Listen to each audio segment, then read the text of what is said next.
Hello and welcome to the Amazing Tradies Business Show. We're here coming to you from the Gateway Motel in Rutherford in the Hunter Valley of New South Wales using their function centre, and we thank them very much for allowing us to be here. This is one of a series of shows that we're doing. Today we're talking about sales, and I'd like to introduce my guests to you. Firstly, we have Steve McBeath from CSBM Real Estate. Hi, Steve. Hi. Matt McFarlane from 2M Electrical. Hi, Hey, Marcus. Matt. And Mitch Beattie from Mad Cat Marketing. Welcome along, Mitch. Hi, Marcus. Great to have the guys here, all local Hunter Valley businesses, and we'll drop their links for you to be able to get in contact with them later on. So talking about sales, Steve, sales, can you tell us what sales means to you? Look, there's a number of things that come through with us in sales, and if you look at property sales, the main thing with us is that we need to make sure we have enough payments so that with the sale taking at least 6 weeks to go through, that we can fund that sale going all the way through, because we do a no sale, no fee, and there's nothing up front for us before we market a property. So the thing that we need to look at is that we have enough money to market the property, put it on the market, and then to fund it right through to the end. So if we defined sales for you, what is a sale? Is it when somebody says, yes, we'll take it, signs a contract? In real estate, you've got exchange, settlement, you get the money. What do you mean by sales? Oh, look, sales with us, we don't get paid until settlement. So until settlement, the place is not sold. It is sold at exchange of contracts, but that people can pull out after that. Yep. And if they do pull out before settlement, we don't get paid. Yep. So if settlement is pretty much where we class a property as sold. Yeah, okay. Yep. So sales for you is when I've got the money in the bank, I've got a sale. Yep. I like it. Too many people miss out on that. Matt, how about for you? In electrical, you do commercial and residential Correct, yeah. work. What does sales mean to you? Yeah, sales for us is like getting a quote out to the client and providing them a quote in what they want provided, and then just following up that quote and making sure if they've got any questions, and if they're happy to go ahead, then we've got the quote in place. Okay, so it's a bit more, whereas with Steve, we're focusing on that end point, which traditionally we differentiate between marketing and sales. It's changed a lot over the years. Steve's looking at that end point, and for you, there's the process along the way of doing the quote, all of that. Got it. Mitch, any difference for you in digital marketing? As you hinted at, marketing and sales have kind of blurred together now, and the whole process I see is ultimately comes into the sale. But for me, unless the money's in the bank, it's not a sale. So not a sale. No. So sales for you is about making sure that money gets in the bank. Yeah. And it sounds to me, Matt, as though for you, it's a bit, just that little bit step back of making sure the steps are there to get it. And then even for you, Steve, it's sort of, if we put that in order, it would be Matt's talking about, well, we've got to get the quotes done and out there and follow up. Mitch is, I've got to get the agreement and the money in the bank. And then for you, because of the way real estate works, it's actually managing that time before getting the money in the bank. Yeah, right. So what are the problems that come up? I mean, for all businesses, we're talking about trades, obviously, but for all businesses there in dealing with sales and that gap, what are the problems that come up? The main thing that we have is that because we have a no sale, no fee, if you put a place on the market ready to go and you spend the money for the marketing and advertising and go through the process of showing the property, and then the vendor decides to change their mind and take the property off the market. So we've gone through that process and spent the money. We don't ask for money up front. We have a no sale, no fee. So if they pull out, we don't get paid for that. So we've lost that money that we've. So what's the effect on how you go about carrying out the sale? It's really making sure when we do the appraisal on the property, making sure that the vendors are ready to go. They don't have any doubts about selling the property, and that they want to go through to the end. That's the main thing that I look at, is making sure that they're not going to pull out at the end before we get to settlement. So for you, we hear a lot in real estate of people getting the appraisals in, and there's the different levels, and there's the sum, and I had it happen with a son of mine where their appraisal level was $70,000 over what the property sold for few years ago, Yep. and you're thinking, wow, that's great. You can't afford to be misleading like that in what you're doing. No, we've got to be pretty spot on with what our appraisals and the amount that we put on the property. Fair trading says 10%. You've got to be within that 10% mark. If you put a range on a property, you can't be any more than 10% on that range. Yeah. But in today's market, it's very difficult because the market's very hot, and the market is going, and it's very difficult to put a price on the But house. it's still because you're risking your own money, Yep. not just time, your own money in doing that. You've got to really be careful about qualifying that you've got the right people to do the work with. For sure. Yeah. Yep. And that would come through with all sorts of other businesses as well. Of course, you know, we cover all of our photographers and all of the our videos and all of that sort of thing, making sure that they're covered. We pay them so that we're the ones that are out of pocket. Yeah. So we've just got to make sure that those vendors are ready to go and they're not going to pull out. It does happen. We've had two. So am I taking the right read on that? You've got to make sure that you're assessing the property correctly and assessing the people that you deal with to make sure they're suitable for your business as well. And then we've got the gap in cash we'll come back to. And the main thing is making sure that if there's any doubt, you let them have a think about it for a week or so before, and then you come back and say, well, you know, have you made a decision and where do you want to go? Do you want to put the place on the market or do you want to just hold off for a while? Yeah, And normally, most of the people are okay. They're pretty good. Yeah.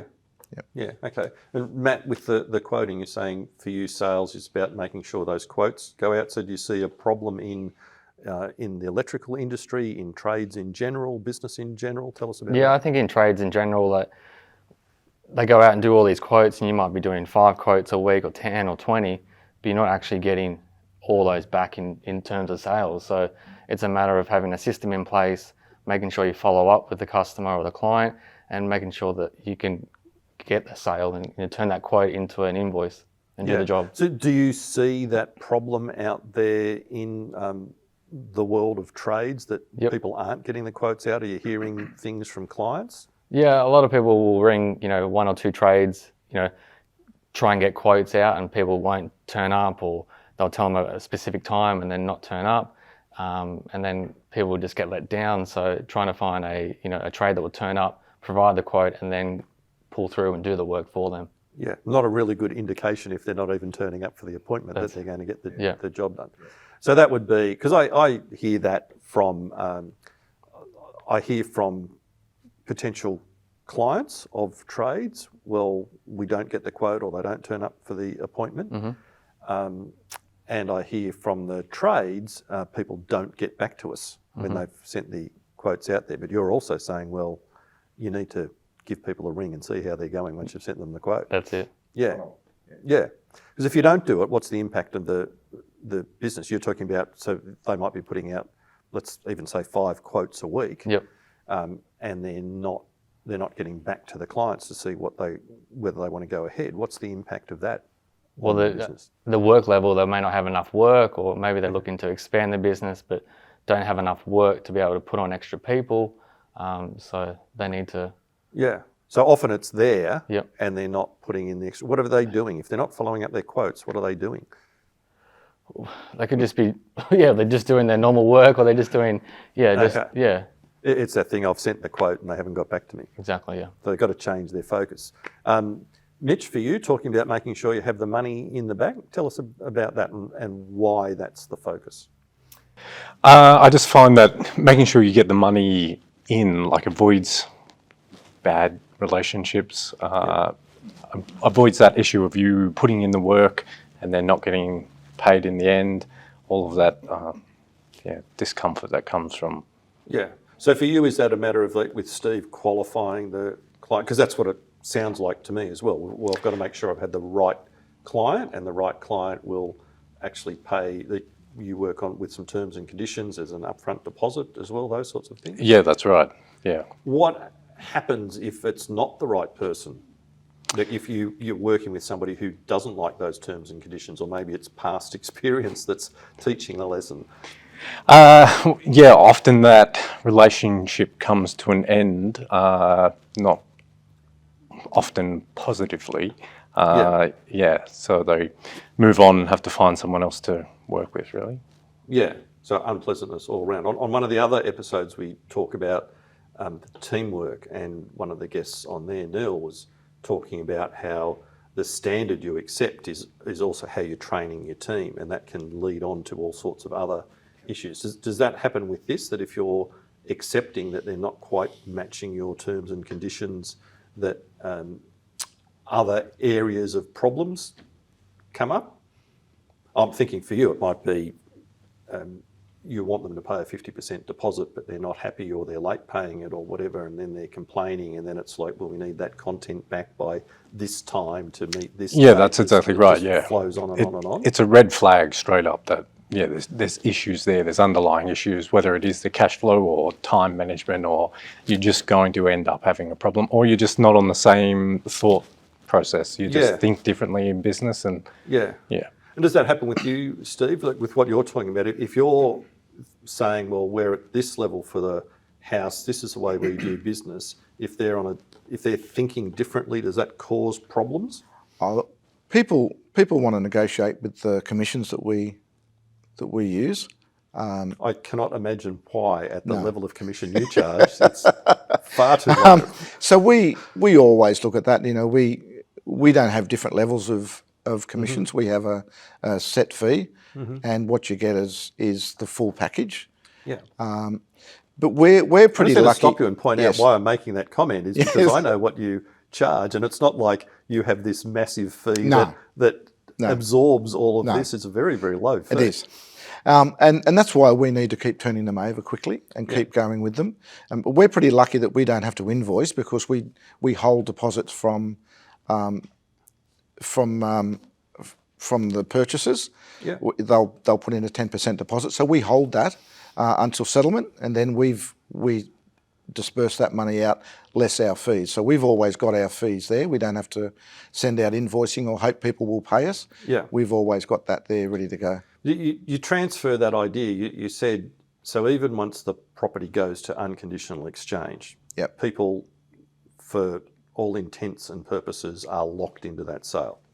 It goes through, you're still waiting from the time the initial sales notice was given to settlement. What's that, 6-8 weeks? Yeah, usually it's about from the time the property is sold, as far as an offer's made and accepted. It's usually about 2 weeks to exchange of contracts, and then it's about, depending on what they want, it's usually about on average 6 weeks to settlement. Yeah. So from the time you accept an offer, it's about 8 weeks till settlement. Yeah. And you said, so what you've got to do is manage that cash gap between the sale and your investment in marketing as well, to the point of sale out there. Yes. How do you see that relates to what the tradies do? I think it's making sure that the money's there. Yeah. We don't, and especially around the Newcastle or around the Hunter area, they don't have fees. We don't charge a marketing fee up front. Yep. I think the thing with the tradies is that they need to do the work as well. They need to have the money and the cash flow to be able to do the money or do the work first, and then put their invoice and come back. So it's pretty similar, that they need to do the job. Does that mean that for you, with that out there, you can't just rest on, I've got this sale? You've constantly, just like everybody, you've got to have the work going on, and you've got to, however it happens to be, finance that cash gap until that money comes in as well. So we're continually looking for appraisals to do. So that from the time you do your appraisal and you get accepted for the job, you then arrange photos and all of that sort of thing, and videos. And then it's about another week and a half before the property goes on the market. So if you're looking at a time that it sells being 8 weeks, it's probably another 3 or 4 weeks. In this market, it's pretty good because properties are selling quickly. But in a bad market, you might sit on a property for 3 or 4 or 5 weeks before it sells. Then you've got your 8 weeks on top of that before you get settlement. So it can drag out for a long time. Yeah, yeah. So what I'm hearing from that is, you're never resting on your laurels. You're always, whether we call it sales or marketing, you've always got to be out there making something happen. Yep. And does that happen with when we're talking about the quoting as well, Matt? Same sort of thing has to happen? Yeah, definitely. So if the job is going to drag on and it goes for 3 months, or putting in progress payments so that you can break it up so you can get a portion, 33% now or 50% upfront kind of thing, and that kind of gets the money flowing a bit. Whereas if you have to wait for that kind of 3 months and send that big invoice through, you're waiting, you've already outpaid your wages and your overheads and expenses. It's just good to get that cash flow and have that money come through. Yeah. So do you see that with some of the other businesses out there that maybe they're just working on big jobs? And I know with some of the larger jobs, the commercial jobs, it can be 45 days, 60 days from end of month, not even when you do the job or send the invoice necessarily, that you're getting paid. Have you seen some of the companies getting into trouble because that's what they're doing? Yeah, definitely. Like cash flow is a big thing, and for tradies, and having that cash flow to start with, and then to be able to do all your expenses and then try and get that money back in invoices. So I think it's just a matter of staying on top, having your terms and conditions in place, and then getting your invoices out as quickly as possible once the job is finished. Yeah. Okay. So it's interesting, Mitch. We're talking about sales, but we're actually talking about cash flow a lot and making sure that a process is in place. I mean, I imagine that's very similar to what you do in digital marketing, that there's a whole process in getting people to that end point of sale for your clients. Yeah, that's exactly right. Like I was saying before, marketing and sales have really blurred together now, and that whole process leading up to the person inquiring is really part of your sales process. And once they take that step to actually contact you, make a call, that's all. There's all those little bits that are helping make that decision in their mind. Really, people have made their decision by the time they're clicking the call or clicking the email. If your sales funnel's ready and going, they're saying, yeah, these are the guys that I'm prepared to go with. The only thing that's really holding me back at this point is probably price, and that's what I need to find out. So yeah, make sure that fits with what they had in mind about what they were going to do. So what I'm hearing is a lot of process. It's sales process. Whilst we're talking about when the money's in the bank or getting the quotes, it's got to make sure that you've got a whole sales process in place. Steve, if we look at that, when you've been involved with salespeople, you've got your own sales team in the office, are there points about the actual selling to whether it's the negotiation or how they're conversing with people, the actual sale, that you would say you see lacking out there, that there's problems with conversations, with whatever? I can only comment on what I've seen around the area, and one of the things that I make sure that I do is I do all of the negotiations for my sales. I do have a sales agent who does his own thing, but he's been in the job for a long time.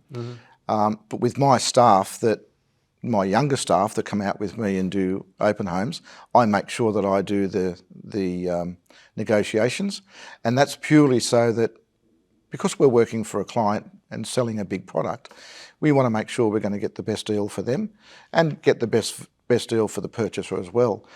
So it's one of those things that I don't ever like to let a prospective purchaser leave until I make a phone call and we come back.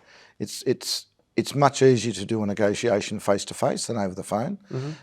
So if it's in an open house and they speak to me at the open home, I'll then make the phone call straight away. I won't push them off or push them away. I'll try and do that negotiation there and then. Sometimes you can't do that. They'll go away and think about it. They might ring you and make the offer over the phone, and then you go back and forth from there. So is that about making sure communication is timely? Absolutely. Don't let it lapse. Quite often I'll be sitting at home on a Sunday morning at 10 o'clock and someone will send me a text message or make a phone call and make an offer on a property on a Sunday morning. I'll never put that off till Monday. I'll always go ahead. So quite often Sunday mornings or Sunday afternoons are me on the phone negotiating prices and getting deals done. Yeah. That timely communication, that's a bit about what you were talking about, Matt. You just can't leave it out there in the ether to happen. Have you seen, maybe you've had personal experience either as a client or a businessman yourself out there, or just heard how the problems that causes people, if it's just put out there and left? Yeah, definitely. So that communication and being upfront and then getting back to the customer as quickly as possible is key. So What happens if you don't get back to them? well, obviously, if you don't get back to them, you're not getting the job and you're not getting the quote approved to do the work. So Yeah. yeah, They just disappear, do they? Or exactly, or go to another person that will. I mean, the typical thing we'd hear from tradies is they don't turn up. That's it. A friend of mine who did a course with me many years ago and became a friend, and he a few years ago he rang me to let me know about a job that he'd got. And why he was ringing was because he was the 5th tradie to go and do a quote. When he arrived there for the appointment, the people weren't there, and he rang them and said, like, I'm here to do your quote. Where are you? And they went, well, you were the 5th guy and none of the others turned up, so we just gave up and left. And I said, well, how hard can it be to win a quote if that's what you're up against? Do you see that a bit in tradie world, particularly with residential? I imagine more than Yeah, commercial? definitely. Like we make sure that we turn up on time, and if we're running a little bit late, to communicate and send a text message or call and say we're held up, we're going to be there at X amount of time, and customers like that. There's nothing worse when they're sitting around waiting for someone to turn up, and just having that phone call or a text message just reassures the customer that we are coming and we will be there at that time. Yeah, so that improves that conversion rate. We're talking, Definitely. like with Mitch, every section of the process, from whether it's a Google search or them seeing a Facebook ad or whatever, gets tracked along the way. That's right, isn't it, Mitch, to see how it's going? And I mean, we see in the digital world all the remarketing now being automated, but that's to make sure communication's taking place and you're doing. Yeah, that's exactly right. They're essentially your follow-up call. So online, that remarketing is just coming back to them, reminding them, oh, we're here, you were interested in our product. Everyone lives a busy life, and who knows what the reason they didn't call you back was. Yeah. But just giving that little reminder of, can we actually help you? You'll be surprised how many people come back to you. Yeah, it's interesting. Well, this same guy, years ago, we ran some of his numbers and just got him to list out the people that hadn't been called back after a quote, and he rang them, and it wasn't a huge number. It was like 11 that he had on his list at that time, but 4 went ahead straight away. They were just waiting for that phone. They're too busy, as I said. They're too busy to call. So he's calling them to run through it. In the businesses I've had, like touchscreen solutions, we put a process in place and scripting around how we made that call. And we actually made it about the client.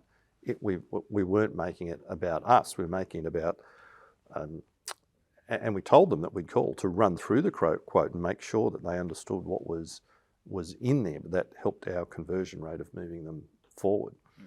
So with all of that, we've got the money, got to make sure the money's in the bank. I'm with you. I don't believe there's a sale until there's money in the bank. I've seen too many people say, oh, yes, it sounds wonderful, and nothing ever happens.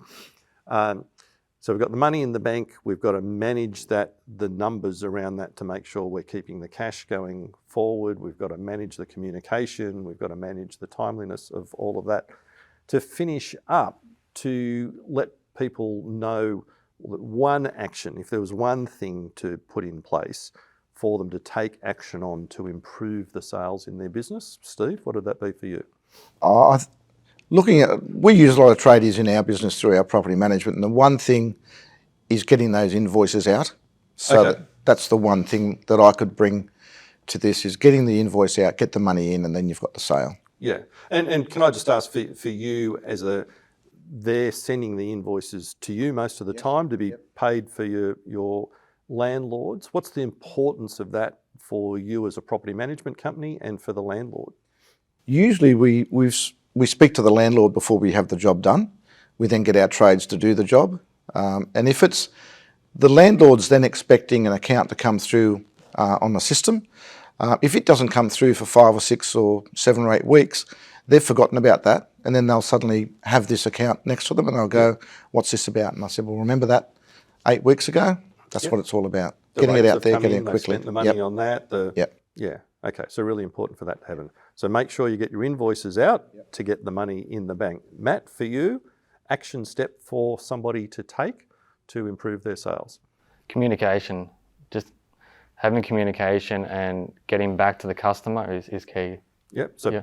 so take that on board. Communication is Yep. our responsibility as the person trying to get sell back, something. to get back to the customer. Yeah. Yeah, beautiful. Thank you, Matt. And Mitch, how about for you? Mine would go in with communication, but mine's follow up. Like follow up every sale. If they don't go back to you, follow it up 2 or 3 times is still fine. And part of that is because, like we said, sometimes the clients are being busy. They've got lots on their mind. So you're actually helping them doing that. You're not necessarily imposing on them by ringing to see how they're going. Okay, so some great points there. Thanks very much, guys. So again, thank you very much for tuning into the Amazing Tradies Business Show. It's a Stronger Than My Excuses production. Our guests today have been Steve McBeath from CSBM Real Estate at Thornton. We've got Matt McFarlane from 2M Electrical covering Sydney and the Hunter Valley, and Mitch Beattie from Mad Cat Marketing for all your digital marketing needs. I'm Marcus Crowick. Thanks again to the Gateway Motel at Rutherford for all your function needs. I'm Marcus Crowick, and we'll see you next time. Bye.